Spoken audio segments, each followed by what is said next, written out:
তরুণদেরকে আমি আবারও আরেকটু বলতে চাই যে আপনারা যদি মনে করে থাকেন যে 5ই আগস্টের পরে আপনাদের আন্দোলন শেষ হয়ে গেছে, আমি জানি আপনারা সেটা মনে করেন না, কারণ এখনো অনেক কাজ বাকি। আন্দোলন কিন্তু শেষ হয়নি, আমাদেরকে আরও অনেক কাজ করতে হবে।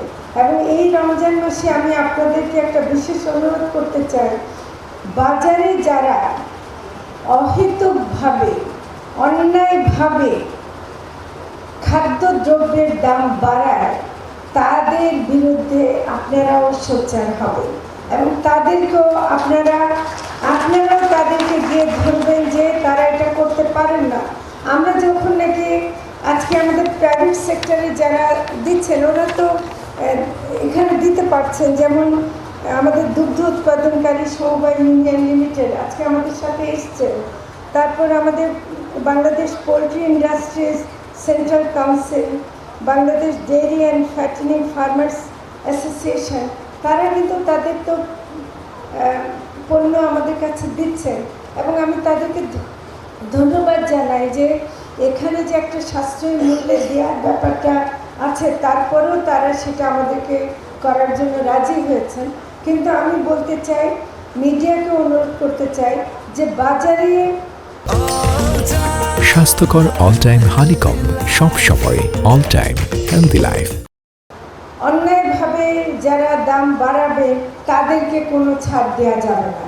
আমরা কিন্তু তাদেরকে সেটা আমরা তুলে ধরবো এবং সেটা আমরা করব। ধরেন একটা মৎস্য প্রাণী সম্পদের কাজ সরাসরি না, কিন্তু আমরা বাণিজ্য মন্ত্রণালয়, ভোক্তা অধিকার এবং আমাদের স্বরাষ্ট্র মন্ত্রণালয়, বিভিন্ন যে আমাদের সরকারের প্রতিষ্ঠান আছে তাদের মাধ্যমেও আমরা চাই যে জনগণ যেন এবার একটা স্বস্তির রমজান পালন করতে পারে।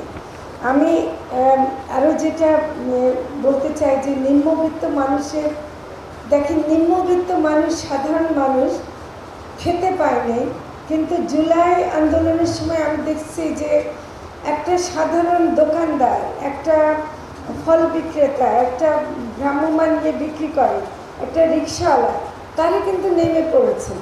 তাদের কি স্বার্থ ছিল? তারা কিন্তু একটা দেশ, অন্যায়ের দেশ চায় না, তারা একটা ন্যায়সঙ্গতভাবে মানুষের অধিকার প্রতিষ্ঠার দেশ চেয়েছিল। সেজন্য আমরা এই যে একটা উদ্যোগ গ্রহণ করেছি, সেটার জন্য আমরা এবার যখন পরিকল্পনা সভায় বসেছিলাম তখন আমরা বললাম যে যেসব এলাকায় আন্দোলনগুলো একটু বেশি জোরদার ছিল, যেখানে সাধারণ মানুষ বেশি অংশগ্রহণ করেছিল, সেই জায়গাগুলোতে আমরা স্পটটা ঠিক করতে পারি কিনা যে ওখানে যেন বিক্রিটা হয়। এবং সেজন্য আপনাদেরকে সম্ভবত এই কাগজ দেওয়া হচ্ছে সবাইকে, তাই না?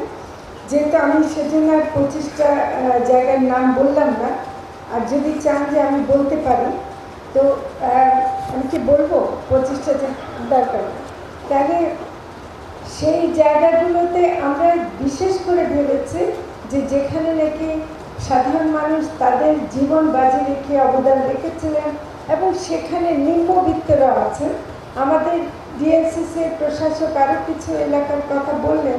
আমরা যেটা মনে করি যে এ ধরনের সাশ্রয়ী মূল্যে বিক্রির কাজ আমরা সারা বছর কোনো না কোনোভাবে চালিয়ে যাব এবং সেটা চালিয়ে যেতে হলে আরও কিছু এলাকা যদি আমাদেরকে সংযুক্ত করতে হয় সেটা আমরা করব।